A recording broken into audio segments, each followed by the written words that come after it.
بسم اللہ الرحمن الرحیم۔ مسئلہ ذل و عروض کی حقیقت، قسط 3، رحمت اللہ بندیشہ، مربی سلسلہ و استاد، جامعہ احمدیہ جرمنی۔ خدا تعالیٰ کے علم میں ایک زمانہ مقدر تھا جس میں فوت تھی، اور وہ یہ کہ خدا تعالیٰ نے قرآن شریف میں یعنی سورہ انبیاء جزء 17 میں ایک پیشگوئی کی ہے جس کا یہ مطلب ہے کہ ہلاک شدہ لوگ یاجوج ماجوج کے زمانے میں پھر دنیا میں رجوع کریں گے۔ حضرت مسیح موعود علیہ السلام گزشتہ سے پیوستہ فرمایا، اگر یہی بات سچ ہے کہ مخاطبت کے وقت وہی لوگ مراد ہوتے ہیں جو موجودہ زمانے میں بحیثیت ایمانداری زندہ موجود ہوں، تو ایسا تجویز کر ہو جائے گا۔ مثلاً اسی آیت موصوفہ بالا کے مشابہ قرآن کریم میں ایک اور آیت بھی ہے جس میں اسی طرح بظاہر الفاظ وہ لوگ مخاطب ہیں جو حضرت موسیٰ علیہ السلام پر ایمان لائے تھے اور اس وقت زندہ موجود تھے، بلکہ ان آیات میں تو اس بات پر نہایت قوی قرائن موجود ہیں کہ در حقیقت وہی مخاطب کیے گئے ہیں، اور وہ آیات یہ ہیں: سَنُقَتِّلُ أَبْنَاءَهُمْ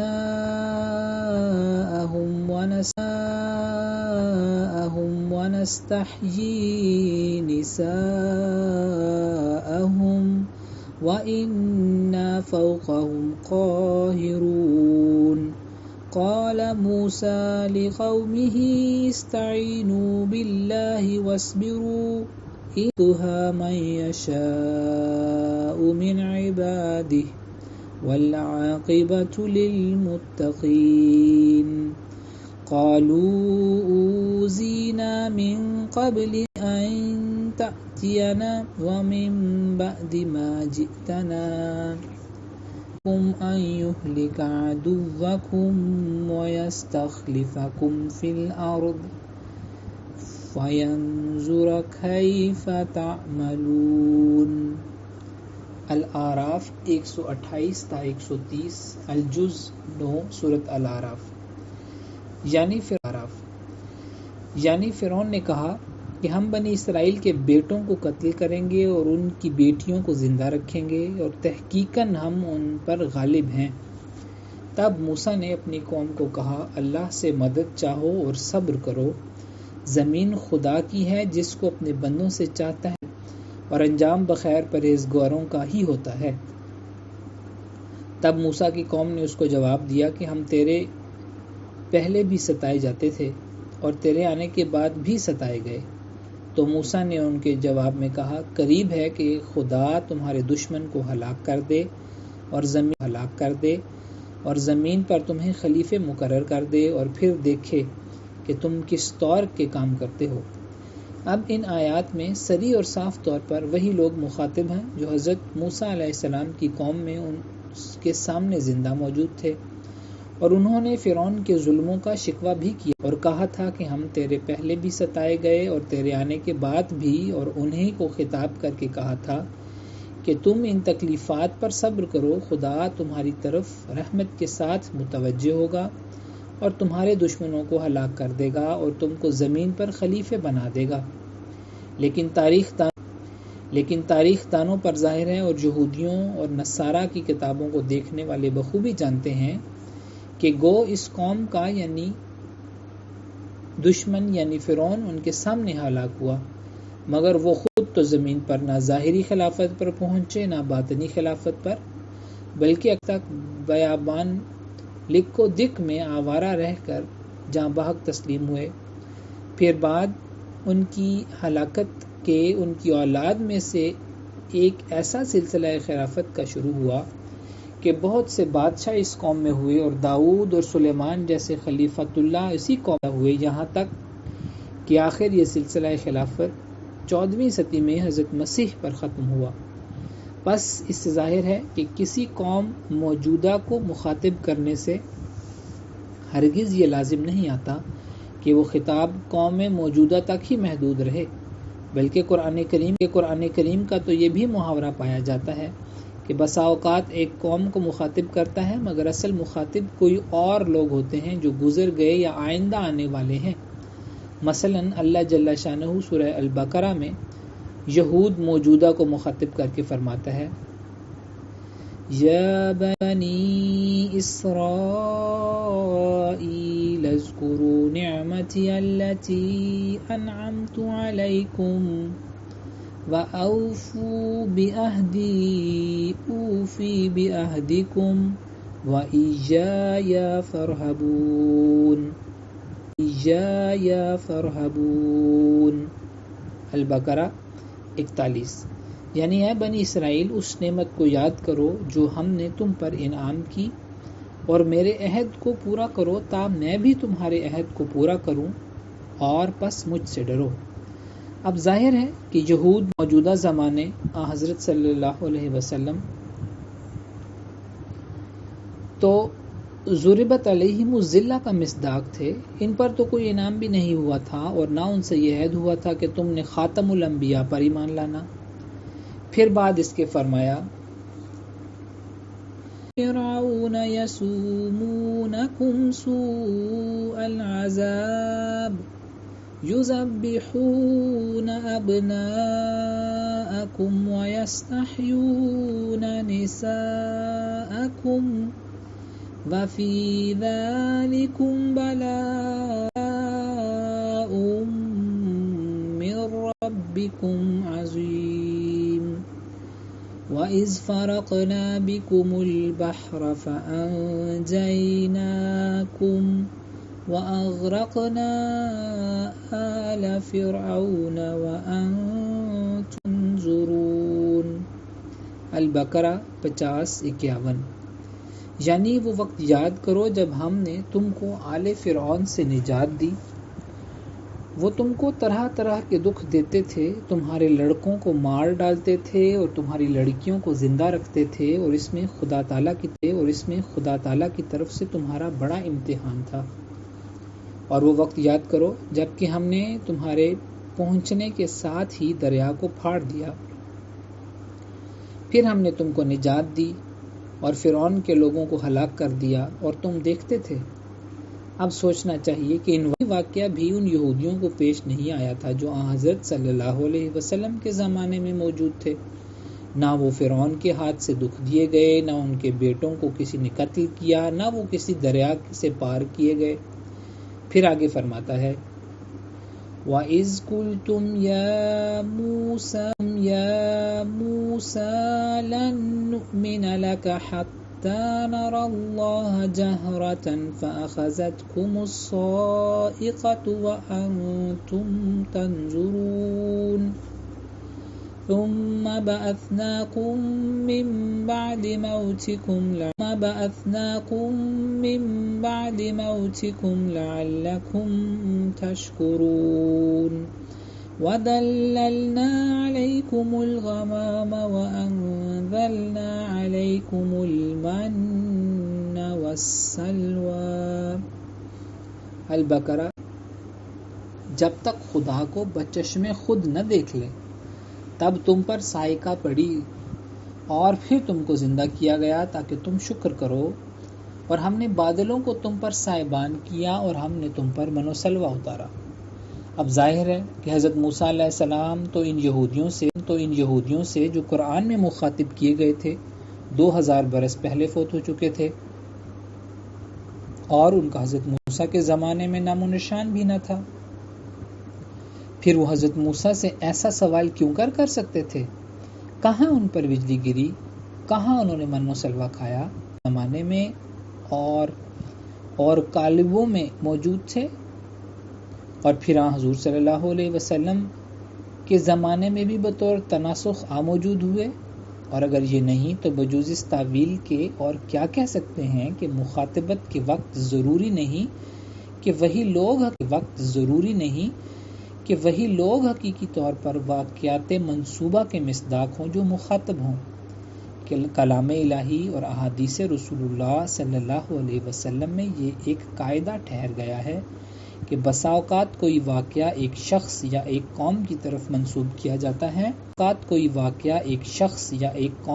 منسوب کیا جاتا ہے، اور دراصل وہ واقعہ کسی دوسری قوم یا دوسرے شخص سے تعلق رکھتا ہے، اور اسی باب میں عیسیٰ بن مریم کے آنے کی خبر ہے، کیونکہ بعض احادیث میں آخری زمانے میں آنے کا ایک گیا ہے، حالانکہ وہ فوت ہو چکے ہیں۔ بس یہ واقعہ بھی حضرت مسیح کی طرف ایسا ہی منسوب ہے جیسا کہ واقعہ فرعون کے ہاتھ سے نجات پانے کا اور من و سلوہ کھانے کا اور سائقہ گرنے کا اور دریا سے پار ہونے کا، اور قصہ لن نصبر علی طعام واحد البقرہ 62 کا ان یہودیوں کی طرف منسوب کیا گیا جو ہمارے نبی صلی اللہ علیہ وسلم کے وقت میں موجود تھے، حالانکہ وہ واقعات ان کی پہلی قوم کے طرز پر اڑ جانا واجب سمجھے۔ تو کم سے کم ان آیات سے یہ ثابت ہوگا کہ مسئلہ تناسخ حق ہے، ورنہ کیوں کر ممکن تھا کہ خدا تعالیٰ ایک فاعل کے فعل کو کسی ایسے شخص کی طرف منسوب کرے جس کو اس فعل کے ارتکاب سے کچھ بھی تعلق نہیں، حالانکہ وہ آپ ہی فرماتا ہے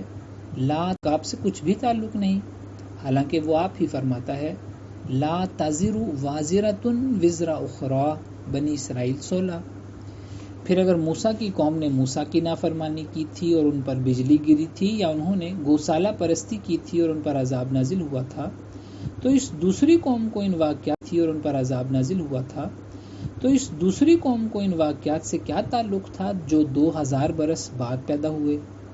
یوں تو حضرت آدم سے تائیں دم متقدمین متاخرین کے لیے بطور آباء و اجداد ہیں، لیکن کسی کا گناہ کسی پر عائد نہیں ہو سکتا۔ قرآن کریم میں یہ فرماتا ہے کہ تم نے موسیٰ کی نافرمانی کی اور تم نے کہا کہ ہم خدا کو نہیں مانیں گے جب تک اس کو دیکھ نہ لیں، اور اس گناہ کے سبب سے تم پر بجلی گری۔ کیوں کر ان تمام الفاظ کے بنظر ظاہر کوئی اور معنی ہو سکتے ہیں بجوز اس کے کہ کہا جائے کہ دراصل وہ تمام یہودی جو ہمارے نبی صلی اللہ علیہ وسلم کے وقت میں موجود تھے، حضرت موسیٰ کے وقت میں بھی موجود تھے، اور انہی پر من و سلوہ نازل ہوا تھا، اور انہی پر بجلی پڑی تھی، اور انہی کی خاطر فرعون کو ہلاک کیا گیا تھا، اور پھر وہی یہود پیدا ہو گئے، اور اس طرح پر خطاب صحیح ٹھہر گیا۔ مگر سوال یہ ہے کہ کیوں ایسے سیدھے سیدھے معنی نہیں کیے جاتے؟ کیا یہ خدا تعالیٰ کی قدرت سے دور ہیں؟ اور کیوں ایسے معنی قبول کیے جاتے ہیں جو تعویلات بعیدہ کے حکم میں ہیں؟ کیا خدا تعالیٰ قادر نہیں کہ جس طرح بقول ہمارے مخالفوں کے بجسدہ العنصری کسی وقت صدہا برسوں بعد پھر زمین پر لے آئے گا؟ اسی طرح اس نے حضرت موسیٰ کے زمانے کے یہودیوں کو پھر حضرت صلی اللہ علیہ وسلم کے وقت میں زندہ کر دیا، ان کی روحوں کو بطور تناسخ پھر دنیا میں لے آیا ہو، جس حالت میں صرف بے بنیاد اقوال کی بنیاد پر حضرت عیسیٰ نہ تسلیم کیا گیا ہے۔ تو کیوں اور کیا وجہ ہے کہ ان تمام یہودیوں کی روحوں کا دوبارہ بطور تناسخ ہمارے نبی صلی اللہ علیہ وسلم کے وقت میں آنا قبول نہ کیا جائے، جن کے موجود ہونے پر نصوص صریحہ بینہ قرآن کریم شاہد ہیں؟ دیکھو خدا تعالیٰ صاف فرماتا ہے، وَإِذْ قُلْتُمْ يَا مُوسَى لَن نُؤْمِنَ لَكَ حَتَّى نَرَى اللَّهَ جَهْرَةً فَأَخَذَتْكُمُ الصَّاعِقَةُ وَأَنْتُمْ تَنظُرُونَ۔ البقرہ 56۔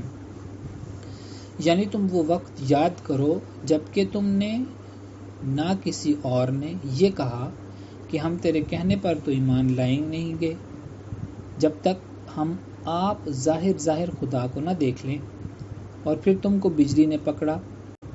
اور اس آیت میں ایک اور لطیفہ یہ ہے کہ چونکہ خدا تعالیٰ نے اس آیت کے مضمون میں موجودہ یہودیوں کو گزشتہ لوگوں کے قائم مقام نہیں ٹھہرایا بلکہ ان کو فی الحقیقت گزشتہ لوگ ہی ٹھہرا دیا، تو اس صورت میں قرآن کریم نے حضرت صلی اللہ علیہ وسلم کے عہد مبارک کے یہودیوں کے وہی نام رکھ دیے جو ان گزشتہ بنی اسرائیل کے نام تھے، کیونکہ جبکہ یہ لوگ حقیقتاً وہی لوگ قرار دیے گئے تو یہ لازمی ہوا کہ نام بھی وہی ہوں، وجہ یہ کہ نام حقائق کے لیے مثل عوارض غیر منفک کے ہیں۔ اب خوب متوجہ ہو کر سوچو کہ جبکہ خدا تعالیٰ نے صریح اور صاف لفظوں میں حضرت صلی اللہ علیہ وسلم کے زمانے کی یہودیوں کو مخاطب کر کے فرمایا کہ تم نے ہی ایسے ایسے برے کام حضرت موسیٰ کے عہد میں کیے تھے، تو پھر ایسی صریح اور کھلی اس کی تعویل کرنا اور احادیث کی بنیاد پر حضرت عیسیٰ علیہ السلام کو، جو قرآن کریم کی روح سے وفات یافتہ ہے، پھر زمین پر اتارنا کیسی بے اعتدالی اور ناانصافی ہے۔ عزیزو، اگر خدا تعالیٰ کی یہی عادت اور سنت ہے کہ گزشتہ لوگوں کو پھر دنیا میں لے آتا ہے تو نص قرآنی جو بتکرار در تکرار گزشتہ لوگوں کو مخاطب کر کے ان کے زندہ ہونے کی شہادت دے رہی ہے، اس سے درگزر کرنا ہرگز جائز نہیں۔ اور اگر وہاں یہ دھڑکا دل کو پکڑتا ہے کہ ایسے معنی وہ خدا کی قدرت سے تو بعید نہیں لیکن معقول کے برخلاف ہیں، اس لیے تعویل کی طرف رخ کیا جاتا ہے اور وہ معنی کیے جاتے ہیں جو عند العقل کچھ بعید نہیں، تو پھر ایسا ہی حضرت عیسیٰ کے آنے کی پیشگوئی کے معنی کرنے چاہیے، کیونکہ اگر گزشتہ یہودیوں کا ہمارے نبی صلی اللہ علیہ وسلم کے عہد مبارک میں زندہ ہو جانا، یا اگر بطریق تناسخ کے ان کی روحیں پھر آ جانا طریق معقول کے برخلاف ہے، تو حضرت مسیح کے نسبت کیوں کر دوبارہ دنیا آنا تجویز کیا جاتا ہے، جن کی وفات پر آیت فَلَمَّا تَوَفَّيْتَنِي كُنْتَ أَنْتَ الرَّقِيبَ عَلَيْهِمْ، المائدہ 118 بلند آواز سے شہادت دے رہی ہے۔ کیا یہودیوں کی روحوں کا دوبارہ دنیا میں آنا خدا تعالیٰ کی قدرت سے بعید اور نیز طریق معقول کے برخلاف؟ لیکن حضرت عیسیٰ کا بجسد ہی لونسری پھر زمین پر آ جانا بہت معقول ہے۔ پھر اگر نصوص بینہ صریحہ قرآنیہ کو بباس استعباد ظاہری معنوں کے مؤول کر کے طریق صرف عن الظاہر اختیار کیا جاتا ہے، صرف عن الظاہر جائز نہیں۔ کیا احادیث کی قرآن کریم سے کوئی اعلیٰ شان ہے کہ تا ہمیشہ احادیث کے بیان کو گو کیسا ہی بعید از عقل ہو ظاہر الفاظ پر قبول کیا جائے اور قرآن شریف میں تعویلات بھی کی جائیں؟ شہادت القرآن روحانی خزائن جلد 6 صفحہ 324 تا 330۔ نمبر 9، امت محمدیہ صلی اللہ علیہ وسلم کے خلفاء سابقہ خلفاء کے مثیل ہیں۔ اللہ تعالیٰ فرماتا ہے وَعَدَ اللَّهُ الَّذِينَ آمَنُوا مِنكُمْ وَالصَّالِحَاتِ لَيَسْتَخْلِفَنَّهُمْ فِي الْأَرْضِ كَمَا اسْتَخْلَفَ الَّذِينَ مِنْ قَبْلِهِمْ۔ النور 56 ترجمہ، تم میں سے جو لوگ ایمان لائے اور نیک اعمال بجا لائے ان سے اللہ نے پختہ وعدہ کیا ہے کہ انہیں ضرور زمین میں خلیفہ بنائے گا، جیسا کہ اس نے ان سے پہلے لوگوں کو خلیفہ بنایا۔ اس آیت میں لفظ کما مشابہت بیان کرنے کے لیے آتا ہے، اور مشابہت ایک یا فاعل کی فاعل کے ساتھ ہوتی ہے یا مفعول کی مفعول کے ساتھ۔ واضح رہے کہ مشبہ یعنی وہ چیز جس کو مشابہت دی جا رہی ہو، اور مشبہ بہ یعنی جس چیز کے ساتھ مشابہت دی جا رہی ہو کا باہم جدا جدا ہونا ضروری ہے۔ اس آیت میں دونوں جملوں کا فاعل اللہ تعالیٰ ہے، البتہ دونوں جملوں کے مفعول جدا جدا ہیں، جس سے پتہ چلتا ہے کہ یہاں مفعول کو مفعول کے ساتھ مشابہت دی جا رہی ہے۔ چنانچہ اس آیت میں امت محمدیہ کے خلفاء کو پہلے خلفاء سے تشبیہ دینی مقصود ہے، اور یہ بتانا مقصود موسوی سلسلے میں خلافت کا سلسلہ جاری ہوا، اسی طرح امت محمدیہ میں بھی خلفاء کا سلسلہ جاری ہوگا، اور محمدی سلسلے کے خلفاء موسوی سلسلے کے خلفاء کے مثیل ہوں گے۔ جب بنی اسرائیل کے خلفاء کو دیکھا جائے تو حضرت صلی اللہ علیہ وسلم فرماتے ہیں کلما ہلاک نبی خلفہ نبی، بخاری کتاب الانبیاء باب ما ذکر عن بنی اسرائیل، بنی اسرائیل میں جب کوئی نبی فوت ہوتا تھا تو اس کا خلیفہ بھی نبی ہوتا تھا۔ اس حدیث نے بتایا کہ موسوی سلسلے کے خلفاء نبی ہوتے تھے، اور آنے والے مسیح موعود کے علاوہ جسے حضرت صلی اللہ علیہ وسلم نے نبی قرار دیا ہے، محمدی سلسلے کے خلفاء کی اکثریت نبی نہ ہوگی، البتہ محمدی سلسلے کے خلفاء کے مثیل ہوں گے۔ نمبر 10، امت محمدیہ کے علماء صالحین مثیل انبیاء بنی اسرائیل ہیں۔ حضرت صلی اللہ علیہ وسلم فرماتے ہیں، علماء امتی کا انبیاء بنی اسرائیل۔ تفسیر کبیر امام بنی اسرائیل، تفسیر کبیر امام رازی، تفسیر سورہ حامیم السجدہ، زیر آیت ومن احسن قولا ممن دعا الی اللہ، آیت نمبر 33، یعنی میری امت کے نیک علماء بنی اسرائیل کے انبیاء کے مثیل ہوں گے۔ مذکورہ بالا بحث سے پتہ چلا جو حقیقی عالم ہیں نبی نہ ہونے کے باوجود اسرائیلی انبیاء کے مثیل ہیں۔ کوئی خلیفہ کسی نبی کا مثیل ہوگا اور کوئی کسی نبی کا۔ اب یہاں واضح ہے کہ امت محمدیہ میں پہلے لوگوں کے خلفاء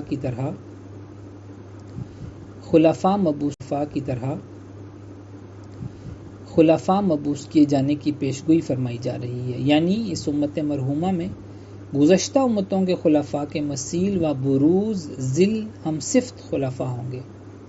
نمبر 11، حضرت یوسف کو فرشتہ قرار دیا جانا۔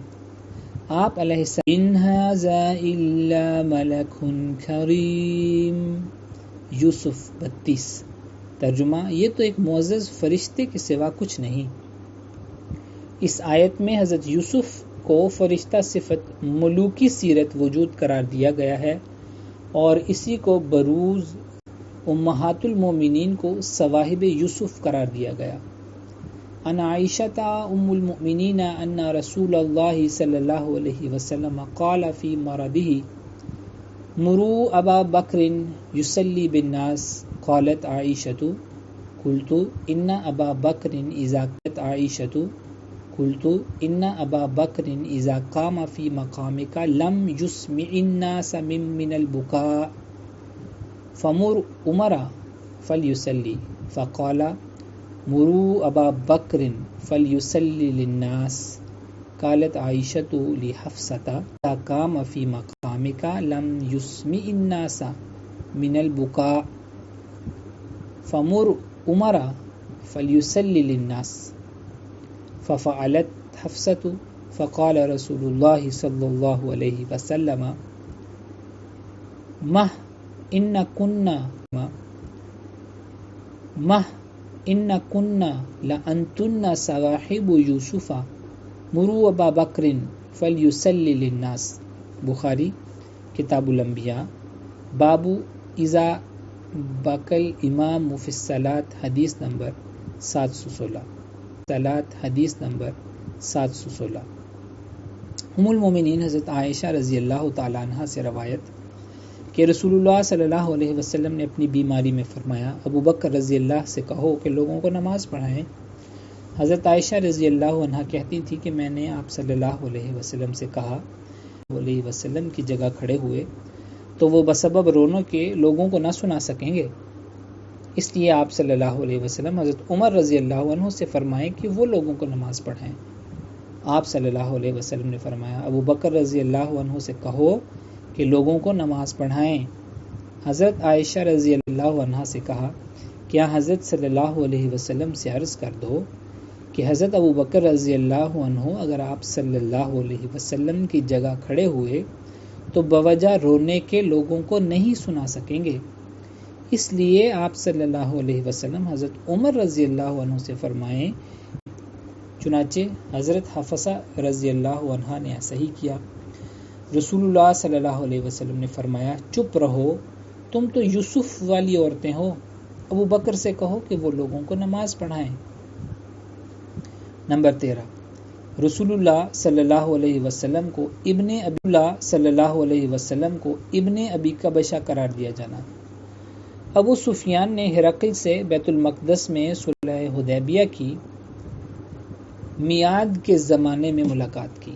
ابو سفیان کا بیان ہے کہ ہرقل نے حضرت صلی اللہ علیہ وسلم کے متعلق واقعات سن کر صلی اللہ علیہ وسلم کا خط پڑھ کر تصدیق کی اور کہا کہ میں تو پہلے ہی سے جانتا تھا کہ وہ نبی موعود ظاہر ہونے والا ہے۔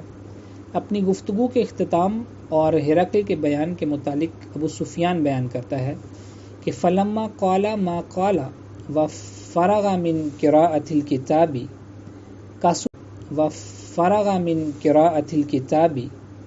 كسر عنده الصخب وارتفعت الأصوات وأخرجنا فقلت لأصحابي حين أخرجنا لقد أبي كبشة إنه يخافه ملك بني أسفری۔ بخاری کتاب بدء الوحی کیف کان بدء الوحی الی رسول اللہ صلی اللہ علیہ وسلم، حدیث نمبر 7۔ یعنی جب ہرقل جو کچھ اس نے کہنا تھا کہہ چکا اور خط کے دیا گیا، جب ہم نکال دیے گئے تو میں نے اپنے ساتھیوں سے کہا ابو قبشہ کے بیٹے کا معاملہ اہمیت اختیار کر گیا ہے، اس سے تو رومیوں کا بادشاہ بھی ڈرتا ہے۔ اس فقرے میں اعلان توحید میں ابن ابی قبشہ سے مشابہت کی وجہ سے ابو سفیان نے استعارے کے طور پر حضرت صلی اللہ علیہ وسلم کو ابن ابی قبشہ قرار دیا، حالانکہ آپ محمد بن عبداللہ تھے۔ نمبر 14، حضرت علی رضی اللہ عنہ مثیل ہارون اور رسول اللہ صلی اللہ علیہ وسلم مثیل موسیٰ۔ قال النبی صلی اللہ علیہ وسلم علی اما ترضى ان تكون منی بمنزلۃ ہارون من موسیٰ۔ بخاری کتاب مناقب اصحاب النبی صلی اللہ علیہ وسلم، باب مناقب علی ابن ابی طالب القرشی الہاشمی ابی الحسن رضی اللہ عنہ، حدیث 3000 ابی الحسن رضی اللہ عنہ، حدیث 3706۔ فرمایا اے علی، کیا تو اس بات پر راضی نہیں کہ تیرا مجھ سے وہی تعلق ہو جو ہارون کا موسیٰ کے ساتھ تھا؟ شیعہ حضرات حضرت علی رضی اللہ عنہ کو آیت مباہلہ آیت آل عمران 62 سے استدلال کر کے نفس رسول صلی اللہ علیہ وسلم قرار دیتے ہیں۔ کیا اس وجہ سے وہ بھی دوسرے محمد صلی اللہ علیہ وسلم سمجھے جائیں گے؟ ہرگز نہیں۔ نمبر 15، یاجوج و ماجوج کے زمانے میں سابقہ اقوام کے مثیل آئیں گے۔ ایک جگہ قرآن کریم خبر دیتا ہے کہ آخری زمانے میں نیکوں کے مثیل بھی دنیا میں آئیں گے، بدوں کے مثیل بھی آئیں گے۔ سورۃ الانبیاء میں اللہ تعالیٰ فرماتا ہے وَحَرَامٌ عَلَى قَرْيَةٍ أَهْلَكْنَاهَا أَنَّهُمْ لَا يَرْجِعُونَ حَتَّى إِذَا فُتِحَتْ يَأْجُوجُ وَمَأْجُوجُ وَهُمْ مِنْ كُلِّ حَدَبٍ يَنْسِلُونَ۔ الانبیاء 96-97۔ اور قطعاً لازم ہے کسی بستی کے لیے جسے ہم نے ہلاک آئیں گے، یہاں تک کہ جب یاجوج ماجوج کو کھولا جائے گا اور وہ ہر اونچی جگہ سے دوڑتے چلے آئیں گے۔ قرآن کریم کی دوسری آیات بتاتی ہیں کہ فوت ہونے والوں کی 2 قسمیں ہیں، یا نیک ہیں یا بد۔ تو فوت ہونے والے جو نیک ہیں ان کی روحیں وفات کے بعد جنت کے اعلیٰ درجے میں داخل ہو گئیں، اور جو فوت ہونے والے شریر ہیں ان کی روحیں وفات کے بعد جہنم کے ادنا درجے میں داخل ہو گئیں۔ تو جہنم سے نکل کر بھی کوئی دنیا میں نہیں آئے گا، جنت سے نکل کر بھی کوئی دنیا میں نہیں آئے گا۔ وَمَا هُم مِّنْهَا بِمُخْرَجِينَ، الحجر 49۔ اور نہ وہ کبھی ان میں سے نکالے جائیں گے، کیونکہ وفات کے بعد دار الجزا شروع ہو جاتا ہے، جس میں نیکی اور بدی کا بدلہ ملتا ہے۔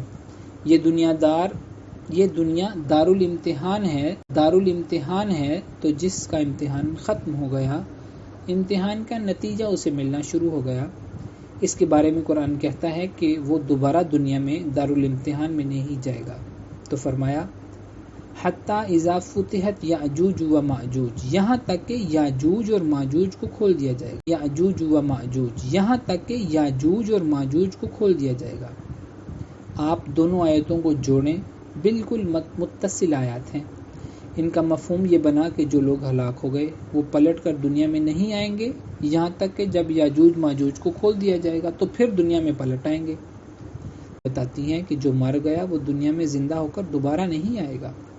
یہ آیت کہتی ہے کہ آخری زمانے میں آ جائیں گے، حالانکہ قرآن ہمیں صاف بتلاتا ہے کہ وَلَوْ كَانَ مِنْ عِنْدِ غَيْرِ اللَّهِ لَوَجَدُوا فِيهِ اخْتِلَافًا كَثِيرًا۔ حالانکہ اگر وہ اللہ کے سوا کسی اور کی طرف سے ہوتا تو ضرور اس میں بہت اختلاف پاتے۔ ظاہر ہے قرآن پاک میں تضاد نہیں اور نہ ہو سکتا ہے، تو پھر کس لحاظ سے آئیں گے؟ معلوم ہوتا ہے کہ ان کا صفاتی طور پر آنا ہوگا۔ چنانچہ اس آیت میں یہ پیش گوئی کی گئی زمانہ ہے، یعنی جو آخری زمانہ یاجوج و ماجوج دونوں قوموں کی ترقیات کا زمانہ ہے جس میں مسیح موعود کا ظہور ہوگا، اس زمانے میں جو فوت شدہ بستیاں ہیں وہ صفاتی و روحانی طور پر دنیا میں آئیں گی، یعنی جو فوت شدہ افراد ہیں ان کے مثیل، ان کے ذل، ان کے شدہ افراد ہیں ان کے مثیل، ان کے ذل، ان کے بروز جو صفاتی طور پر ان کے ساتھ مشابہت رکھتے ہیں، کردار کے لحاظ سے مشابہت رکھتے ہیں، وہ دنیا میں آ جائیں گے، یعنی بروں اور اچھوں کے ذل اور بروز دنیا میں آ جائیں گے۔ چنانچہ حضرت مسیح موعود علیہ السلام ذل و بروز دنیا میں آ جائیں گے۔ چنانچہ حضرت مسیح موعود علیہ السلام ذل و بروز کی بحث کرتے ہوئے فرماتے ہیں، خدا تعالیٰ کے علم میں ایک زمانہ مقدر تھا جس میں فوت شدہ روحیں بروزی طور پر آنے والی تھیں، اور وہ یہ کہ خدا تعالیٰ نے قرآن شریف میں یعنی سورہ انبیاء جزء 17 میں ایک پیش گوئی کی ہے، لوگ یاجوج ماجوج کے زمانے میں پھر دنیا میں رجوع کریں گے، اور وہ یہ آیت ہے وَحَرَامٌ عَلَىٰ قَرْيَةٍ أَهْلَكْنَاهَا أَنَّهُمْ لَا يَرْجِعُونَ حَتَّى إِذَا فُتِحَتْ يَأْجُوجُ وَمَأْجُوجُ وَهُمْ مِنْ كُلِّ حَدَبٍ يَنْسِلُونَ۔ الانبیاء 96-97، تحفہ گولڑویہ، روحانی خزائن جلد 17 صفحہ 297۔ باقی آئندہ۔ الفضل